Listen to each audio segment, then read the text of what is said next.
Assalamualaikum warahmatullahi wabarakatuh. Salam sejahtera bagi kita semua. Salam, Om Swastiastu, Namo Buddhaya, salam kebajikan.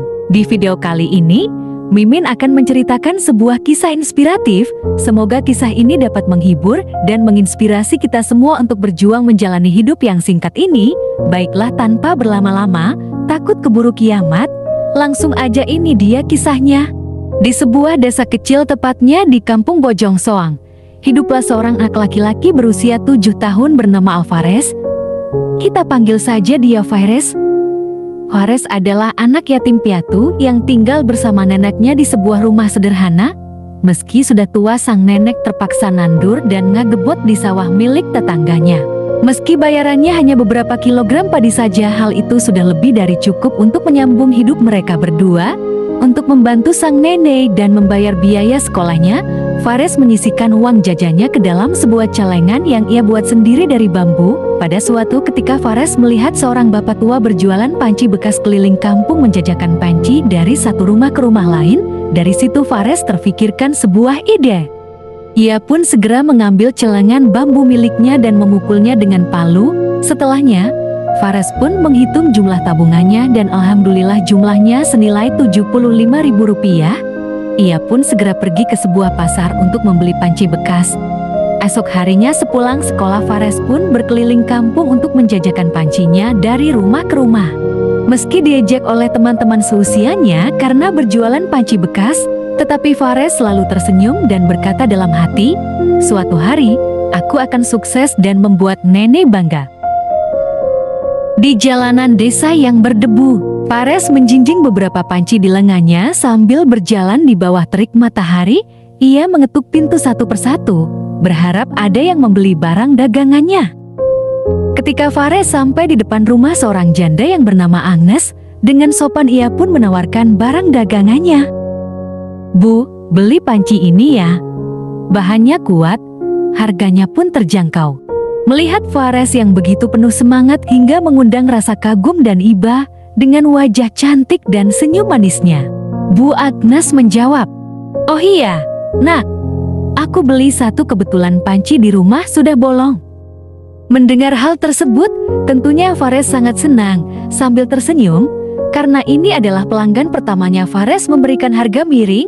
Namun Bu Agnes tetap membeli dengan harga tinggi, bahkan 2 kali lipat dari harga panci baru. Meski awalnya Fares menolak, namun akhirnya ia menerimanya dengan senang hati. Ia pun melanjutkan perjalanan ke rumah berikutnya. Hari itu ia hanya berhasil menjual satu panci, tapi ia tidak menyerah. Suatu hari Fares duduk di tangga depan rumahnya sambil memperbaiki sebuah panci yang rusak.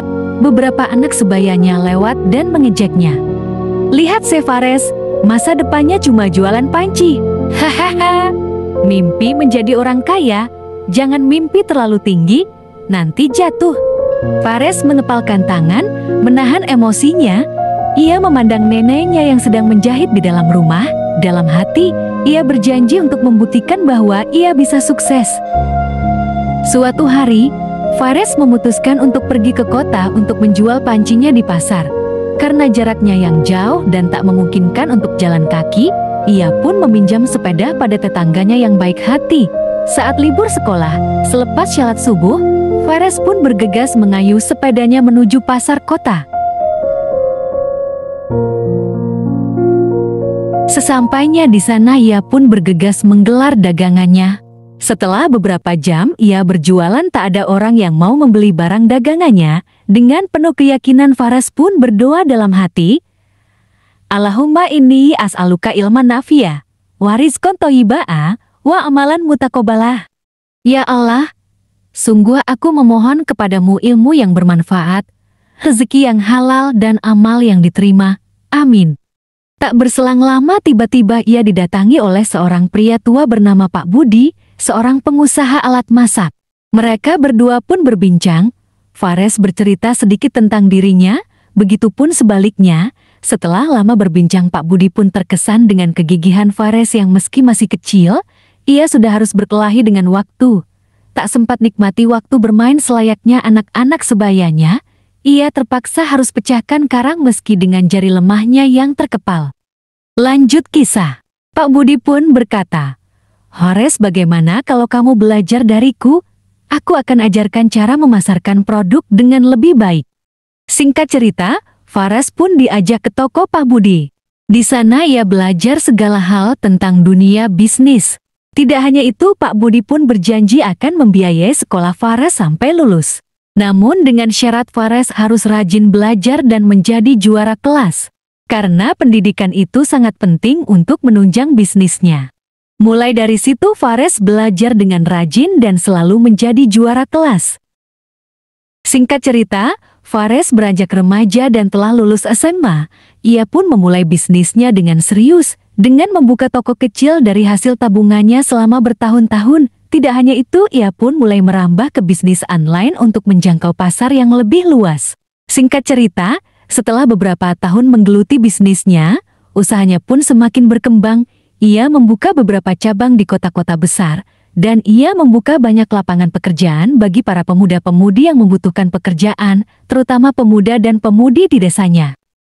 Tak lupa akan janjinya pada sang nenek yang alhamdulillah masih hidup dan sehat, Fares pun membelikan rumah mewah untuk sang nenek, dan ia mengenalkan calon menantu idaman sang nenek, yaitu seorang wanita cantik, imut dan solehah.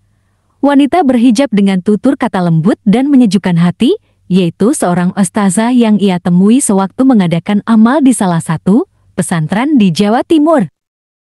Singkatnya, Fares pun menikah dan mereka bertiga pun hidup bahagia dan cerita pun tamat. Kisah Fares ini menjadi inspirasi bagi banyak orang, membuktikan bahwa mimpi besar dan usaha keras mampu mengubah hidup siapapun. Terima kasih buat yang sudah menonton video ini sampai selesai. Semoga terhibur dan bermanfaat. Sampai jumpa di kisah inspiratif berikutnya. Wassalamualaikum warahmatullahi wabarakatuh.